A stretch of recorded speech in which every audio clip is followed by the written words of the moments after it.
Hello, everyone, and thank you for joining us for Make to Order, the future of supply chain. I'm Denise, and with me to present today is QAD and MRP expert, Don Lindsey. Everyone, oops, give me 1 second, here we go. Everyone should have a control panel similar to what I'm displaying, and please know that everyone connects to the webinar muted by default, but feel free to type in questions or comments at any time right where you should see a big red arrow pointing. We will address any questions in the order received immediately following Don's presentation. Also, when you exit today's session, a quick survey will pop up automatically. Our attendee feedback is very helpful, so thank you in advance for any feedback you do take a moment to provide.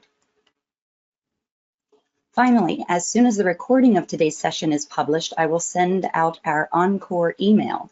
The big blue Go to Replay button you see here will take you directly to the webinar replay page. Any questions from today, along with their answers, will be posted just beneath the video. As we move to the main event, here is just a little bit about our guru, Don Lindsey. Good morning, or afternoon, wherever you are, and thank you, Denise, for that nice introduction. Hope you're having a wonderful 2022. It seems COVID is getting under control, but now we've got the recurring. So thanks for joining us this afternoon. This month, after our discussions of recall tools in QAD last month, we'd like to talk about a subject that is becoming more and more prevalent in today's supply chains, and that is the concept of make to order. In today's market, customers are looking for something personalized, which is fine, but we have to be able to provide that product inventory and get it to them. But to do this, we need to have a flexible system that allows us to configure items, and QAD's configured product does that for us. This is referred to as mass customization. That is meeting the needs of the different customers for products at cost that are comparable to those of mass-produced or standard products. If you elect not to offer choices, your competition will soon. Here's a quick look at what we'd like to cover today. We'll concentrate primarily on configured product functionality. It's quite a range of subjects, so let's get going.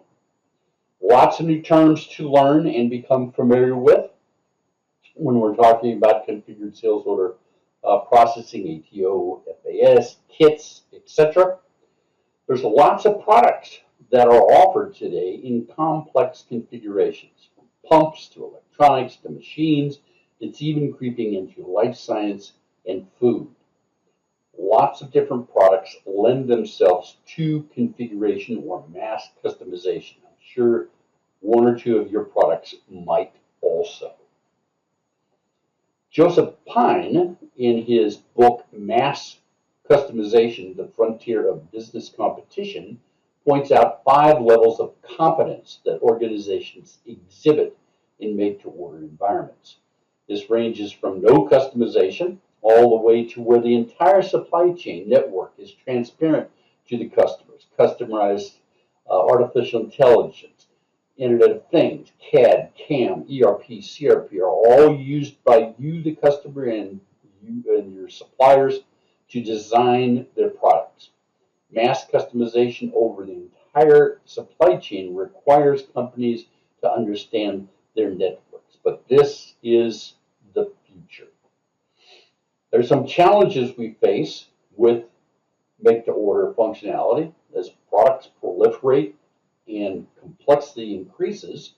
Engineering efforts increase, costs increase, order entry becomes more challenging, pricing becomes more complex, the procurement manufacturing cycles increase, and ultimately the configuration knowledge that is in the organization is not documented properly, so you got to go ask Joe for what the next configuration is.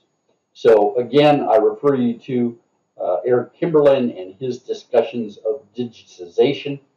Lots of challenges. Pine also talks about 4 primary types of mass communication. There's collaborative, which we'll talk about today. This is the QAD configured products. There's adaptive. Let's say you're going to take a vacation and you spend some time at a hotel, but you don't necessarily want to use the pool. You only want Wi-Fi. That might be adaptive. There's transparent customization. With AI, Internet of Things, artificial intelligence, it's almost possible to configure items for customers without them even knowing it. And lastly, he talks about cosmetic serialization, where you have products that are the same on the inside, but the packaging is different. Think about serialization in medicine. It's a good example of that. The benefits of having a product configurator are many: reduced lead times, lower cost per unit, helps with keeping bills organized, faster processing, and ultimately happier customers. Omni-channel approach is associated with sales order processing, and it points to making every order mode that's used by a customer the same for all user experiences, such as if you're going to phone it in, or you've got EDI, or an email, or you do it online. It all lends itself to the same marketing and functional aspects of the product. Got to be careful. You need really to have IT involved. Consider user experiences, legacy, lots of issues, but that is the wave of the future. Let's talk briefly about some of the basic functionalities that you will need to implement and utilize configured products. We've reviewed item master elements in several previous webinars. I would refer you to those on the 32Soft website. The correct part number definition of an item is always critical in any circumstance. But when considering configured products and its relationship to its part number and what it means in terms of planning items, components, etc., becomes very much more important with configured products than normal. You're going to have to consider lot control, location, sites, the whole new set of policies that are available for picking, cost implications. In 1.4.1 or 1.4.7.17, this is where you define the make by code as a configured item with a C, and then the configuration type can either be a kit or an assembled to order, and we'll talk about each one of those today. We don't have time to go all into the product structuring process, but we've talked about this many times. This is where you build your product structure, parent component relationships, start dates, quantities. With 13.5, you typically are going to have a blank structure type for standard product and an O for those items that are optional, along with your start and end dates and all of the other processes that are associated with building your product structure. We've talked about site maintenance often. The sites are used to define records that identify logical places where you manufacture and distribution or store inventory. Important considerations for configured product. Likewise, we've covered location maintenance in several. As with all things that have to do with inventory, locations are critical to the way that you process make-to-order configured items. This is going to be where your components for kits and assemble-to-order are made. Just be aware that in the later versions of EE, there's enhanced functionality for locations. The menu number has changed, and you'll see new location maintenance. For example, the work center reserve location and the product line reserve location.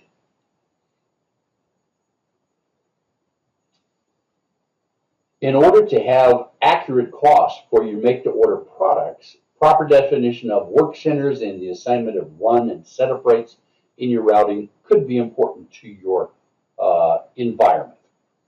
There are 13 business functions that require business relationships in 26 EE and above. For each business relation, we need to define the ID schema, various names, groups, address tab, general tab, and defaults for those supplemental analysis fields.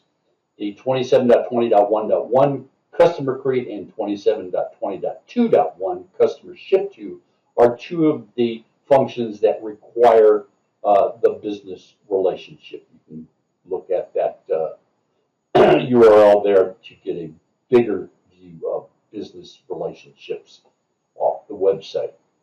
Obviously, when dealing with configured products, the customer is the most important element of the functionality. Here's a sales order. Primary aspects of the customer data are the sold to, the bill to, and the ship to. These need to be defined much more accurately than normal, as these are key to configured products. If you use service and support, or what we now call FSM, you will need to define also the item master. Think items and product structures. Here we see the 27.20.1.1 customer create. We've talked about the types of records. We also have tabs for accounting information, revenue recognition, payment, credit terms, and tax comments, etc. In 2.1.1, remember in EE versions of QED, where you've defined a business relationship for a customer, you're going to have to go into 2.1.1 into the old SE and define such fields as salesperson, ship via, type, region. These will require some special attention.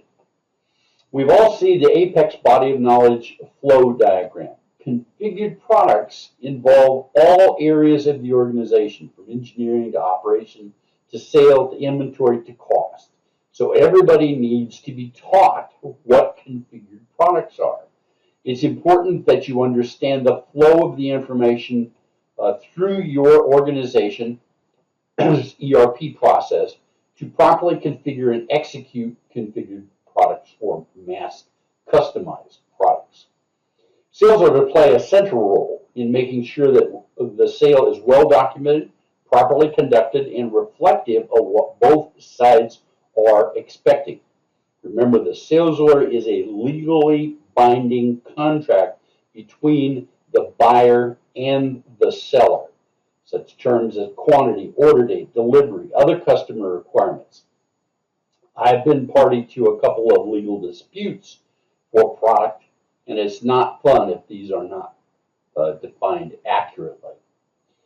Sales order is a half of the procurement sale from your customer to you as a supplier. It's both a purchase order for your customer and a sales order for your organization.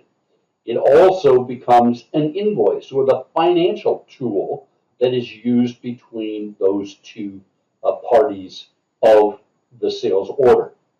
Think about how many people in the organization touch or need data from that sales order process. In QED, the sales order maintenance 7.1.1 provides this sales order functionality for our ERP process. Made up of seller information, buyer information, transactional information, product quantity, price, extended price, subtotals, shipping methods, etc. Lots of information needs to be input for that process. You'll want to be able to slice and dice your make-to-order data. Think about types of demand, channels. We talked about the omni-channel concept. You should be able to define each type or source of your sales order. This is done in the 1.2.7 sales account maintenance. You can list all of your various types of channels, what kind of demand it represents, and you should be able to define each one of those in that 2.1.7 process. Sales order processing is a sequence of actions that business follows to fulfill the customer order, to make sure that all the information from billing to production to logistics is accurate and needed to execute the customer order efficiently. The life cycle starts with the receipt of a purchase order from a customer. You then enter it into the system. It goes to availability, through pricing, planning, assembly, shipping, and then finally finance. And you should have each one of those defined in a standard operating procedure. Just a quick review of the three primary sections of the sales order maintenance to remind all of the standard process for a sales order. First is the header.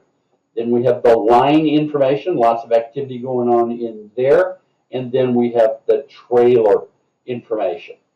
If you don't understand how to enter a sales order, I would recommend you go and look at the user guide for QAD sales orders, or send Denise and I a question, and we'd be glad to get back with you quickly.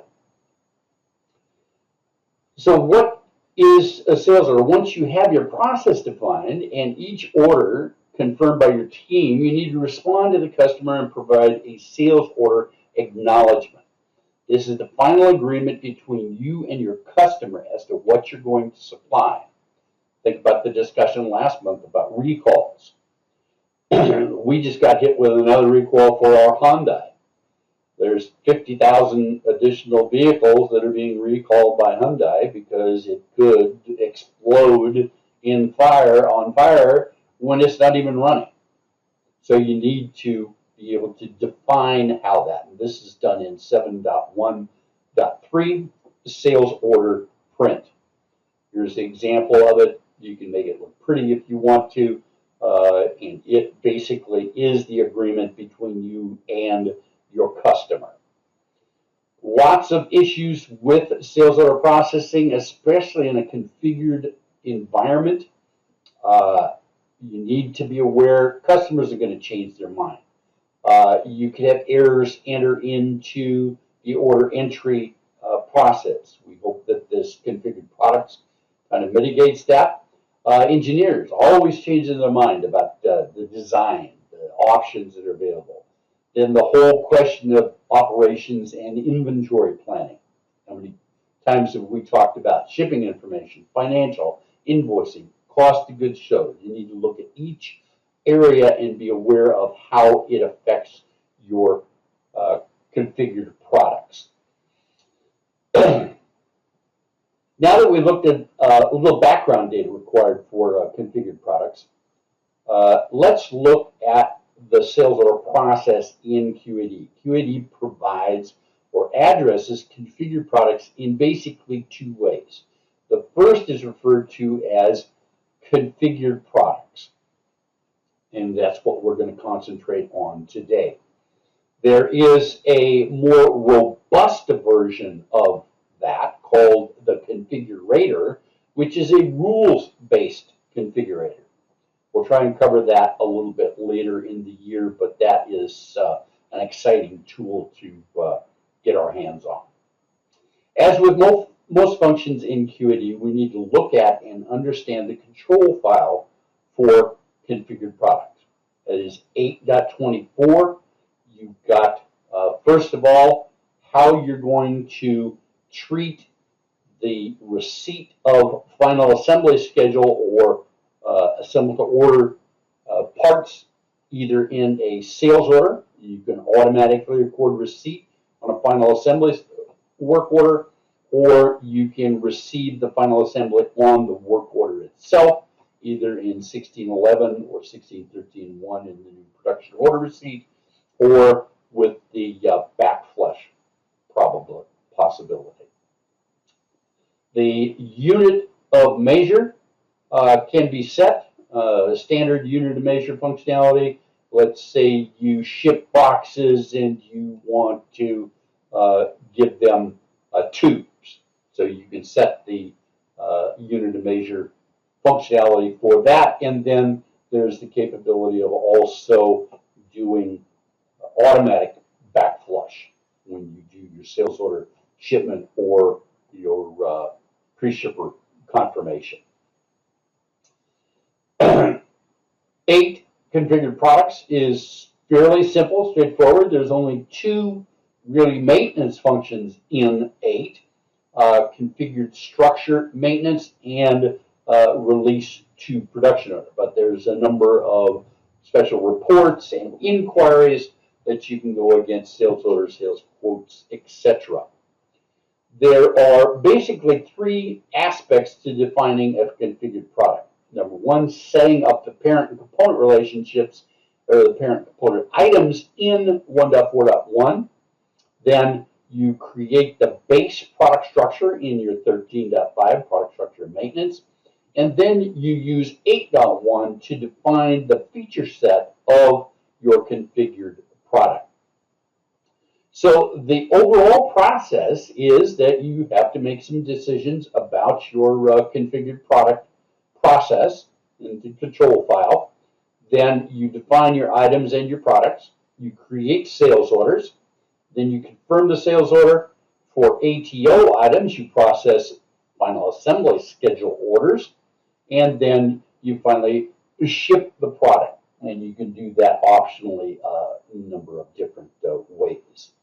So setting up the parent item, there are, as we had pointed out, the make buy code, which is going to be C configured, and you've got the available to order or the assemble to order or the kit functionality within the process. We use 13.5 product structure maintenance to create standard components, those that are neither options nor accessories. The structure code for such components is normally blank. This allows the costing, standard cost roll to roll up to the end item. You also want to make sure that how you structure your components needs to be covered by your operational and organizational resource supporting. The 8.1 we use to build the relationships between the various options in your product. Very much like 13.5, it has 2 sections. First of all, you define your features, shipping supplies, labels, accessories, however. Then you denote whether that feature is mandatory or not, and you can use the checkbox for detail option, whether it is going to be mandatory or not. You could also, as we said, go through the 13.5 and build your product structure, put your base or required as part of your reference, and then every time you add a component, it's automatically going to carry that structure type O. So there's basically the component, the start date, the quantity per, the operation or the structure code type, and your end effectivity. Those are your 5 basic elements of your configured product features. The 8.3 configured structure report gives you a picture of your configured product.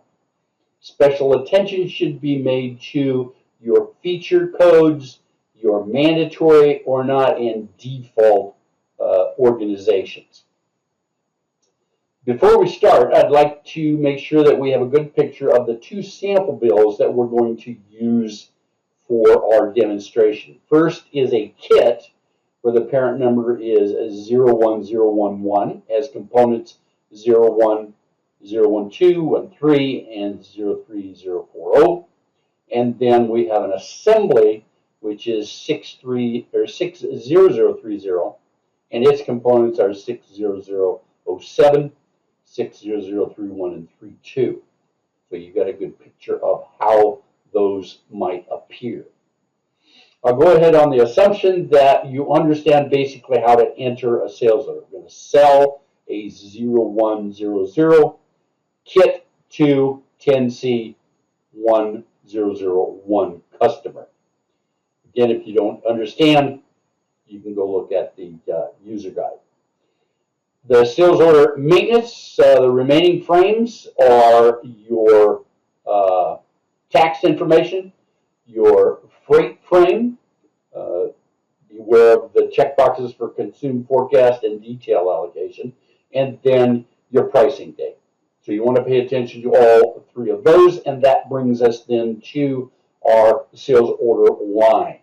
This defines the line, the item, the site, what's ordered, the unit of measure, list, net price, etc. And then you define location, lot, cost, confirmed, required, serial number, etc. For items that are designated as C in the item master file, you then have this standard bill pop-up box that appears in the sales order maintenance of 7.1.1. This, if you leave it checked, it's simply going to take the standard bill of material and assign it to this kit or assembly. If you don't, then you can unclick that, and then you have the ability to modify the make-to-order structure for specific customer order combination. I always like the fact that the end report of such a significant module is executed by a simple checkbox. The system next displays all options available in the selected feature group. If the item is a kit, then the default is marked with a X. Be cautious of the navigation double click in that field, and that it brings you to the option selections, which lists all of the structure that you've defined in your 8.1, item, required, selected, lit, discount, and net. If you double click in one of those parts, it gives you additional information as to on hand, on order, available to allocate, etc. And then you can modify that selected field, and that can be either positive or a negative quantity. And just be cautious that any changes to those are a little bit complex. And right now, the configured products doesn't have the capability to tell you whether a combination is a valid combination. Now, it does in the 50 of the configurator, but not in the configured products. So you go ahead and finish the sales order, then you print the sales order with your printing features and options, updating, and that then gives you the document that you're going to send off to the customer. You could then go through the 7.9.1 pre-shipper automatic, check the boxes, print, update, and that is going to give you a pre-shipper document that you can then give to the warehouse to go out and pick the parts. You then pick the parts. You want to then send it to the customer. So you're going to use the 792 to change to a pre-shipper. You're going to enter all of the information for the carrier, documents, mode of transportation, etc. The shipper workbench allows you to document the changes if you want to do order quantities, quantity pick, serial, weight, tax, volumes, etc. Then the print shipper frame allows for comments, printing options, etc. You want to make sure you print the features and options. You're probably going to want to assign the shipper number, print serial orders, and if you check that, then the system is going to convert the pre-shipper number to an S or whatever your shipper range numbers are. So this is the document that is going to actually accompany the units out to the customer. We've got the question as to are the parts printed correctly? You want to make sure that that is yes, and you understand what that means. And then you use the 7.9.5 pre-shipper shipper confirm and you can print and post the activities, trailer amounts, and again, the checkbox. We don't have time to talk about all the intricacies of MRP. Enough is said that once the configured product has been shipped and created and processed through the sales order and shipped, MRP should recognize those transactions, and it will need to be renetted and re-exploded to calculate properly. You need to really understand what that means and how that is represented in the MRP. Here's another plug for 16.4.1, Production Scheduling Workbench, and 22.20.1, Master Scheduling Workbench. This gives you in one menu 27 different tabs of information. If you want to be a planner again, you've got detail, you've got supply demand, you've got item master demand. It's a very effective tool for scheduling. There's a couple of webinars out on the 32 Soft website that Olina has done that are very interesting. The sales order for assembled order is basically the same as kit. You enter the information, you come to the line, you get the same process, you get the same pop-up, you unclick it, you double-click into that frame, and it brings up your option fields, change quantities, change components, remove components, add features, standard configuration, whatever you need to do for that operation. You're going to then print again the sales order output. That's what's going to go to the customer as your acknowledgement. Since the assembled order will be manufactured or assembled, you will probably want to look at the final results of the sales order before using or inputting the creating the assembled order work order. And you can use 8.6 or 8.5 to validate that the sales order has entered properly.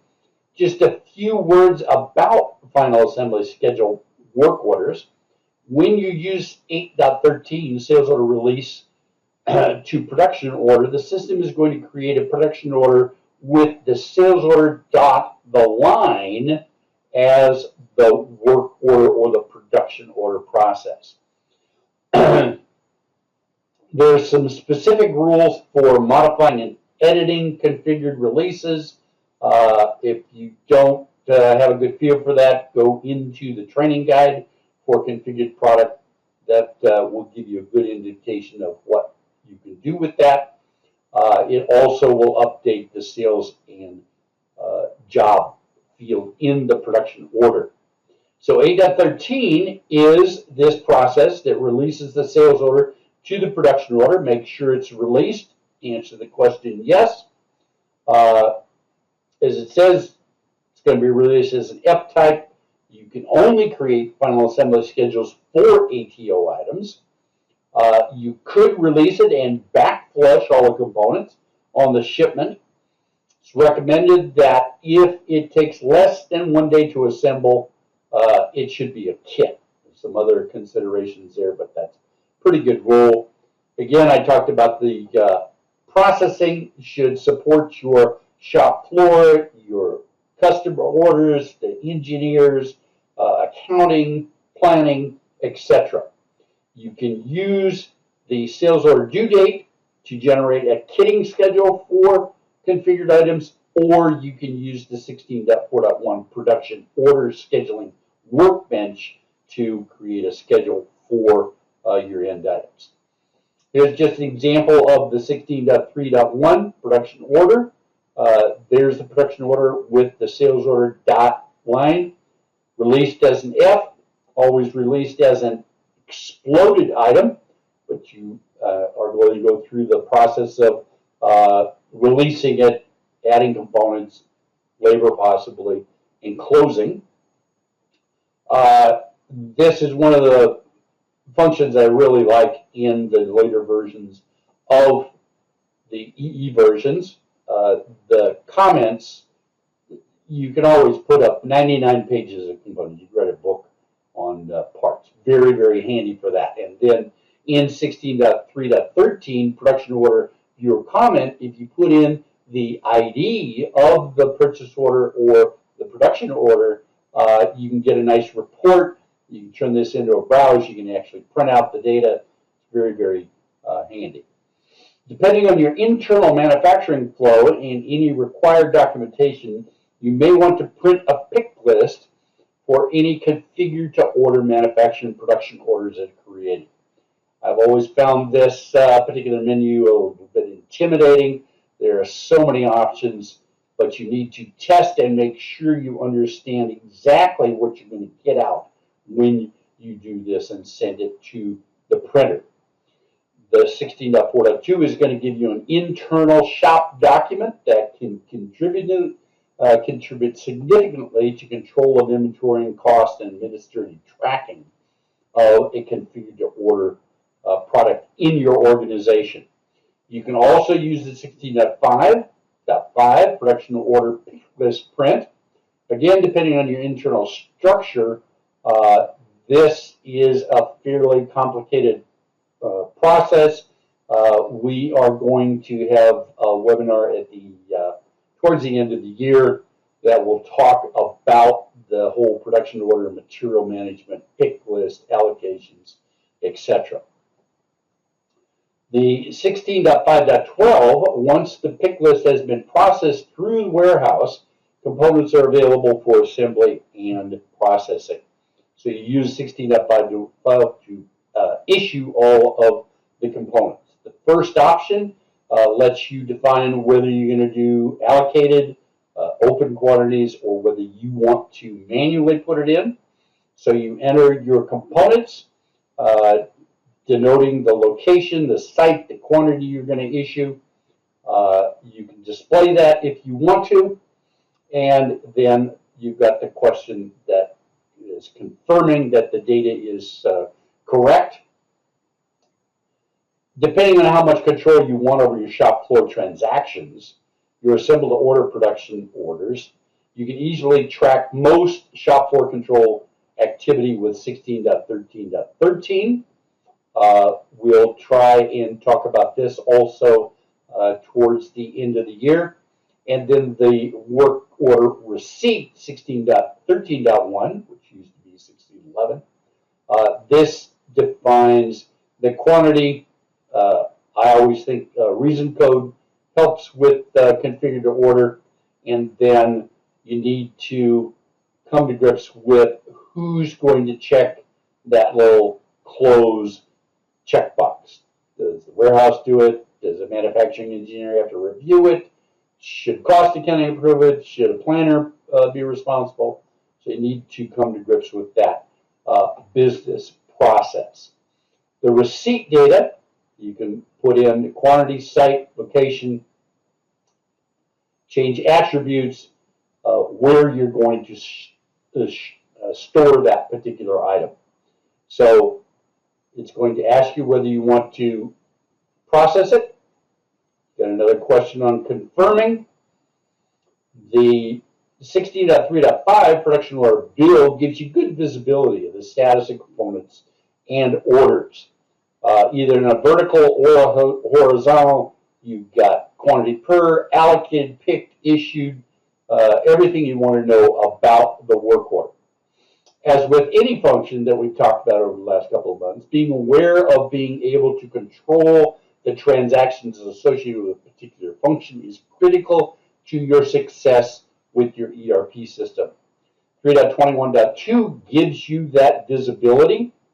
You can look at the transactions, validate, you can see the status, and you probably want to make sure that you can go in and understand what each one of those transactions is, how it's generated, when it's generated for your process.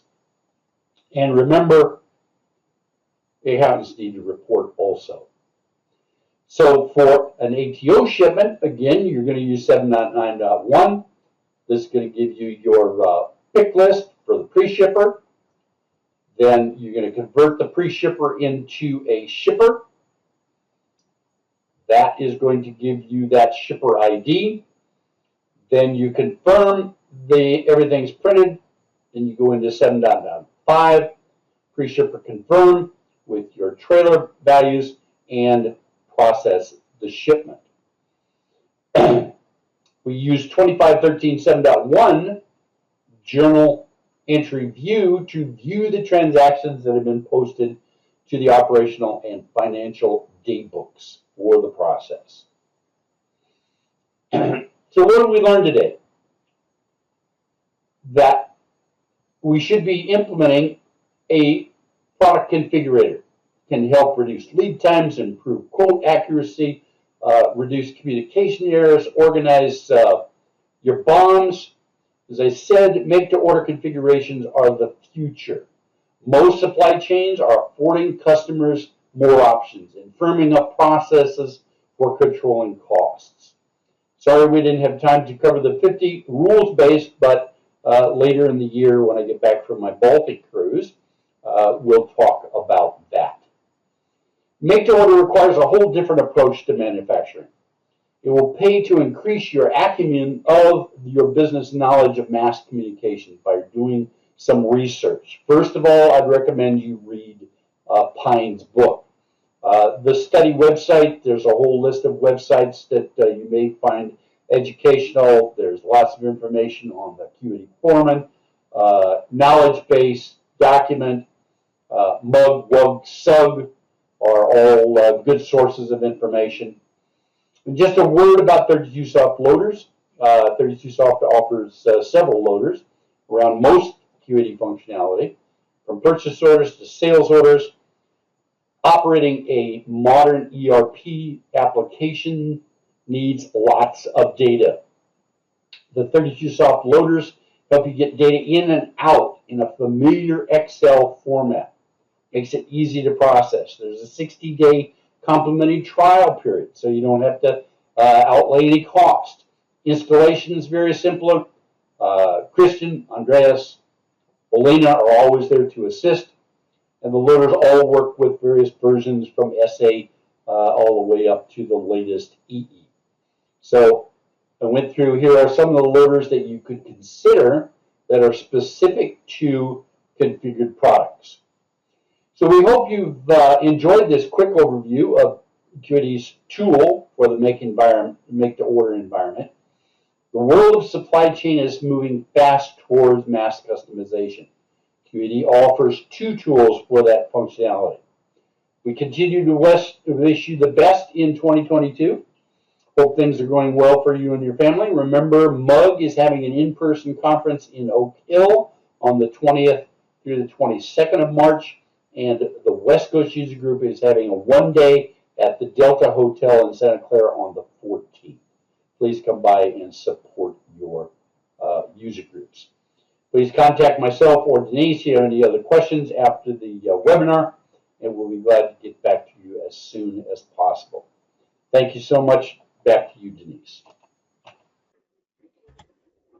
We are really excited to have confirmed our March webinar, Automate Your Outbound Documents. This will be a great webinar for those still stuck with manual processes.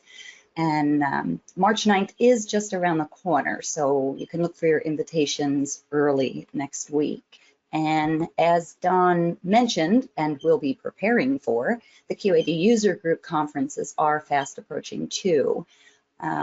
As I often mention, Don's sessions are always among the most popular, if not the most popular of sessions. So you'll want to check those out. Quick, another check for questions. Still no more questions. But if you think of anything after the webinar, certainly give us a call or shoot us an email, and we will include anything we receive right up until the webinar is published. And again, questions and answers will appear beneath the video. Back to today's supply chain's future and why make to order. Fundamentally, customers do not want choice. They just want exactly what they want. Certainly, we have to consider organizational impact, and Don outlined some benefits and challenges. But ultimately, if we can't give customers what they want, they will find someone who can. And yes, I jumped on your Joseph Pine wagon there, Don, and used one of his quotes. Excellent. I saw. Yeah. That's all I have for today. Did we cover everything we needed to, Don? I think so. As I mentioned, this mass communication thing is becoming more and more popular. The functionality we looked at, configured products, is really pretty easy to use. When we talk about the configurator later in the year, the rules space, that gets a little bit more complex, but allows immense functionality in terms of what you want to give to your customers. So hopefully you will all have the chance to look at that. You can do it for one product or a number of products, depending on how your organization wants to look at this make to order. But we appreciate your attendance, and thank you for joining us this afternoon. Absolutely. Always happy to have everybody join us and appreciate your time very much. And hopefully you can join us again next month as well. And again, shoot us any questions you may have, give us a call, shoot us an email. We're happy to address anything as they come in at any time. Meanwhile, everybody keep safe. And from all of us at 32 Soft, have a super day. Thanks again, Don. Thank you much. You have a wonderful day. Thanks. Bye-bye.